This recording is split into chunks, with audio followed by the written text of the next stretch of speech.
Who here wants to meet Howard Hanna's Northeast Ohio Regional Manager? If so, stay tuned into the end of the show.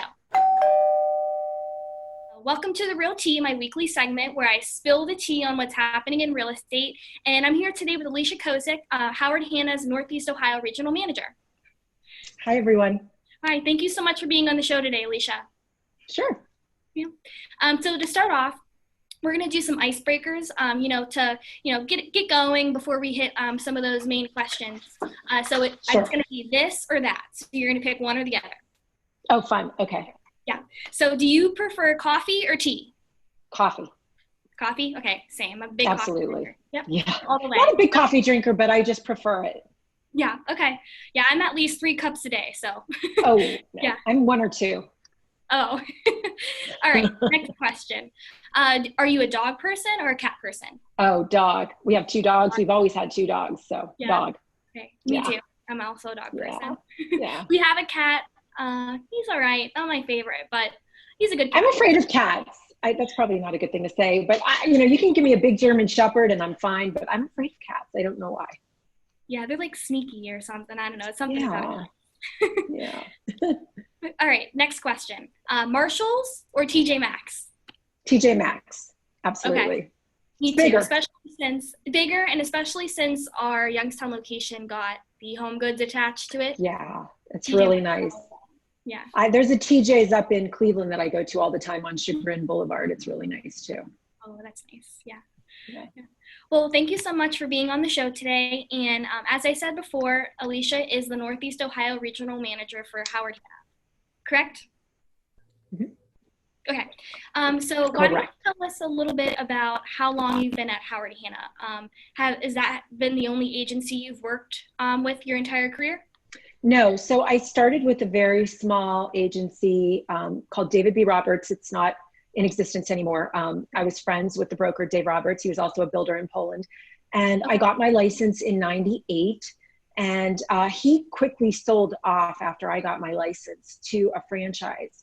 And so I became part of the Caldwell Banker franchise for about another year. And then Howard Hanna himself, Hobie Hanna, there's 4 of them, by the way, but the third one, he was the regional manager at the time in this area. And we met and he recruited me over to Howard Hanna in 2000, late 2000. So I've been with them for 20 years. So how did you end up in this role? So did you have to start as a real estate agent and then you worked your way up? Obviously he did recruit you, but. So I never ever wanted to be in management. I wanted to be an independent contractor sales associate, which I was for 6.5 years with Howard Hanna and, a year and a half with the other company. And around 6.5 years in 2007, the manager of my office was retiring and Howard Hanna, again, Hobie, asked me if I might like to manage. And so I wasn't sure, but about 3 months later, I took the position and I managed the Poland, Ohio office for 11 years. Oh, wow. And then 11 years to the day of me managing the Poland office, I became the regional manager of the Northeast region. So I have 10 offices under me.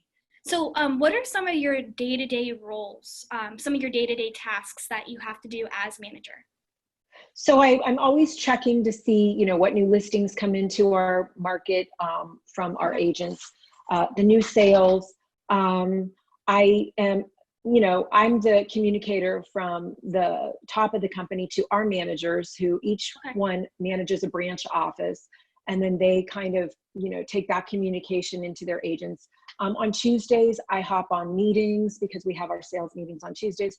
I do a lot of coaching with agents, training with agents, deal doctoring. So when there's a transaction, so many transactions, run into snafus. So I help those transactions. Also driving business, growing market share, growing sales, growing listings, which is something that we need desperately in all markets we're in. Yeah. And teaching. I teach different kinds of classes for our new agents, our experienced agents, and then I sit on panels with our super experienced agents and, kind of facilitate those panels. So a lot of different things. I also handle calls into my region that are, maybe complaint calls. I mean, you're not going to get all kinds of good calls. And also, like, you know, just make sure that the marketing message in my region is being used and getting across and things like that. So it's kind of like a moving target. And I also daily try to hit one of the offices in my region every day, a different office. And being I have 10 offices, you know, that takes up 2 weeks of time. So yeah, definitely, for sure. That does sound like it would take up a lot of time. And like you said, you handle a lot of, you know, hard things come your way. Obviously, there's a lot of paperwork behind real estate, and there's a lot of, I don't even know what the word would be, but there's a lot of emotion. Yes, and there's a lot of emotion behind the real estate sale on this part of the buyers, the sellers, and sometimes the agents. So, you know, we have to be the voice of calm and reason sometimes.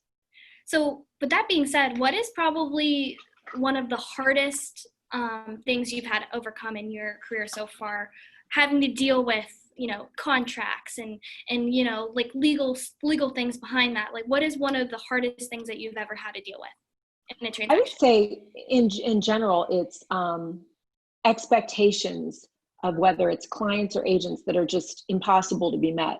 So for example, a client today, a buyer client today, if they're not counseled well, can believe that if they get into a house first and write the first offer, their offer should be negotiated first. And that's not the case. A buyer may not realize that in today's market, they could be part of a multiple offer, and usually are part of a multiple offer process, and that the rules are not what they might think the rules are, but the rules are very, you know, it's the seller's house and the seller makes the rules basically. So it's just managing the expectations of people who don't understand what the process is. Obviously, you know, you're really in tune to the market, and it's hot right now from what I've heard with different agents. What's your opinion on that? The market is crazy. There is a lack of inventory, an extreme lack of inventory, not just locally, but nationally, certainly within the state, certainly within the Northeast of Ohio. There are a lot of buyers out there. Buyers are taking advantage of really historically low interest rates. And so what we're seeing is a market that is a seller market for most price. We're seeing listing service. We are seeing multiple offers. I mean, we have some houses that get 15 offers, and that's not only is it not fun for the buyers, but it's not easy for the listing agent, because the listing agent has to help the seller choose which offer is the best for them. So, you know, we need listings. We don't have enough of them. And a lot of sellers think, well, if the market's that hot, I can sell it myself, which I understand that, but I can tell you two things. Number one, we always can get in our pocket at the end of the day, even with our commission, than they can do on their own, because buyers budget in the commission, so they deduct that from what they offer. But more than that, the transaction itself, the process from getting an offer on a property to get tricky. You know, if it wasn't, I wouldn't have a job. So I guess that's kind of job security, but it is certainly not easy. There are no such thing as easy deals. And I like to say every deal can be an ordeal. So it's really important to work with a professional. You wouldn't operate on yourself if you were a normal human being. And most people would never represent themselves, not these crazy people. So it's really important to get a professional representing you in the sale of your home. And if you're a buyer, it's really important to have an agent right now, because as a buyer, you will lose out on houses without having a strategy for getting the house you want. Being a buyer's agent is very strategic right now because of the multiple offer situations. And you know, there are strategies to employ that can help a buyer's offer shine to the top of the pile. So yeah, real estate agents kind of act as like the expert, I guess you could say, in those transactions. So they like are already out in the market and they're seeing how things are going, and they can almost act as like your advocate. They are your advocate, but they have relationships with other agents in the area, so it's easy to it's better, I guess you could say, to have an agent on your side than doing it by yourself. Absolutely. Well, if you think of it, they go to school, they have to get licensed. We are licensed. We are fiduciary of our clients. We are regulated by the Ohio Division of Real Estate. So, we are licensed. So, and then after we get licensed, depending on the company you affiliate with, you get trained and you begin practice, but you do have a wealth of support, at least at our company. Agents have a lot of different layers of support, from the office manager to the regional manager to the president of the state and whatnot. So, and the Hanna family is always available because we are a family-owned business. We're not a franchise business. So, but I would say that definitely right now, it is a very hot market. A listing that goes up today is usually sold by tonight. And a lot of buyers, unfortunately, if they don't get in the first day, they're out of the running. Yeah, that's just mind blowing to me how quick those turnarounds are for listings. So we can't even do open houses that much anymore because most of the houses sell. Now that doesn't mean that houses that have been up for more than a day are never going to sell. I mean, we see multiple offers happening on houses that are 7 days in, 12 days in, 40 days in. Just a little price change can, manipulate a house to look to. If you drop a house from, let's say, 200,000 to 175, and you had people that were only looking up to 200,000, they might not have never ever seen that house. So now all of a sudden you bring a whole new pool of buyers into that potential. So again, we just see the craziest things going on in this market. Backup offers. We've seen buyers trying to buy other buyers out of houses. What I mean by that is a buyer puts an offer on a house, a secondary buyer comes through, and rather than wanting to be the secondary buyer, they offer an amount of money to the first buyer to walk away. Wow. The stuff so that's what I'm needed for. Yeah. To figure out what you can do, what you can't do, what's legal, what's not. It's just, it's crazy. Yeah. No, that is definitely good. And it's good for our audience to know what's going on in the market. So if you are looking to put your house on the market, don't do it by yourself. Get an agent on your side so they can help you through the process. I'm sorry, I have to jump in here because is it price that moves the needle? So I noticed listings as a student of real estate and economic development. I drive by listings and some in the residential area. And one in particular I'm thinking of in my neighborhood. It's a beautiful house, but the owner moved and is not maintaining the landscaping. Will a price point change move the needle because it looks as if it's a static listing? They say, it's price, condition, and location. You can only change the condition and the price. You can't change the location, but at the end of the day, price can overcome the location. For example, I was in a neighborhood recently that backs right into Route 11. Beautiful homes, but it's loud. So how do those homes sell? Price. They're going to be priced lower than a similar property that doesn't have a state route behind it. So my guess is on that house that's a little stagnant. It's been there a while, and I don't know the house that you're talking about, but I'm just thinking that house needs a price adjustment, because what we know is if they don't get offers in this market within the first week, you've got to adjust the price. Now, several years ago that was in the first 30 days. I mean, now if you don't have an offer within the first week, certainly you've done, and that's not to say that you can't be aggressive with your pricing. I mean, we're seeing houses that we price aggressively that sell over asking price. Then the problem is the appraisal. So then we have other issues. If you have a buyer that's paying full price or more than full price because they were in a multiple offer situation, they only saw the house once and they felt pressured because they wanted the house and maybe they've lost another house. Once you have the home inspection, that same buyer typically wants to ask for every single thing that comes up on the inspection list, which, that's not what you should do either. So there's a lot, plus there can be backup buyers that are just waiting for you to, ask for one thing and literally change the terms of the contract so that they can be accepted. It's a crazy, crazy real estate market out there. That's all I can say. It's nuts. Yeah. Right. The highest price may not appraise, right? So you have a gap where the buyer has to bring cash to the table to meet the gap. If they can, and if they will.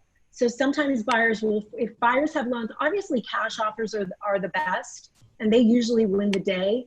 But if you have a strong buyer that has financing, they can waive the appraisal shortage, the shortfall amount up to a certain point, or just agree to waive it altogether, which makes it pretty close to cash. But typically cash offers are king. So a lot of times what we're seeing is really good offers with financing are not getting accepted because there's an offer with cash. Maybe it's a little bit lower, but cash is a sure thing. So a lot of sellers choose to go with those offers. But also things like giving a seller extra time in the house after closing can make the difference. Sometimes a good letter from a buyer saying how much they love the house and appreciate the house. You know, if it's an emotional thing, if it's mom and dad's house and mom and dad are deceased and the children are involved, that can make a big difference. So there's lots of different things that can affect the seller's eventual decision. That's why the realtor has to kind of get a spreadsheet, lay it all out, and show them that maybe the highest offer isn't the best, because if it's financed and it's, you know, a loan that doesn't have a lot of down payment, if it doesn't appraise, it's not going to fly. So, right. And it's amazing how a house that is very, very desirable and has multiple offers, once that offer gets accepted, if that offer falls through and it goes back on the market, sometimes it should take a little longer to get that same house that had all these multiple offers back under contract again, just to work it. Because it is at the end of the day, a small community. And so houses get marked. There's a little, I don't call it a black market, but sometimes it takes a lot. We call it, you know, stigmatized houses. People think it's been on the market too long. There must be something wrong with it. And that may not be the case. It may just be that different things happen. You know, we had a lot of contracts that fell through because people lost their jobs during the heat of the pandemic and their financing fell through. So things went back on the market for that, or people just got afraid and said, I don't know if I want to do this big purchase right now when the economy was, you know, when we weren't sure what was going to happen. Right. Well, I mean, there's a listing in Covington Cove, you know, off of 46 and Western Reserve in Canfield.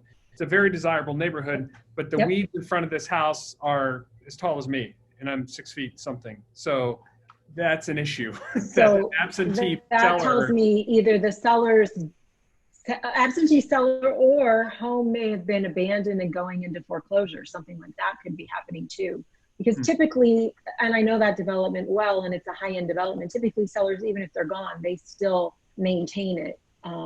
So in that instance, you know, you might find that it's in the foreclosure process, it's in the middle of the process, and right now no one realizes. I'm surprised that like Canfield Township isn't doing something about it. Well, I live across the street and I'm about to get my roundup on that place because it's driving me crazy. Yeah. So. You might want to call the township and let them know. Absolutely. Because they, you know, I know there's rules and stuff to that, whether it's Boardman or Poland or Canfield or anywhere, you can't allow that to happen. And don't certain neighborhoods have ordinances too that you have to follow? Like, I know, like, for example, we just put in a above ground pool in the ground at our house in Poland, and we did not have to follow Canterbury Creek ordinances but our house is on that lot. So I wonder if like that has anything to do with it too. I don't know if that certain neighborhood has like rules like that to follow, but they're called homeowners associations. Okay.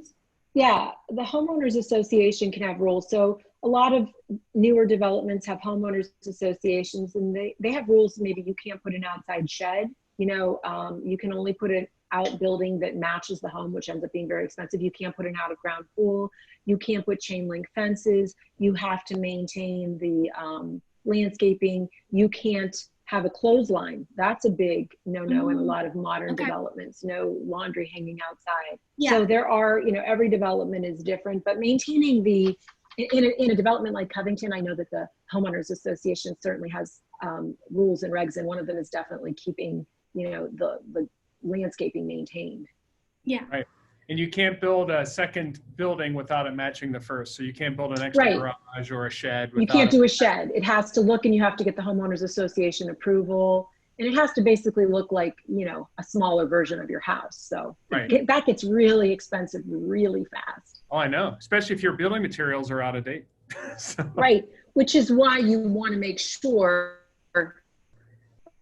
a lot of people, that's why a lot of people want garages, because the third bay can sometimes serve as the shed. Right. All right. Well, is there anything else you want to tell our audience, Alicia, before we end the show today? No, Youngstown's a great place to live and work, whether, you know, you're in the city, I grew up in the city, or in the suburbs.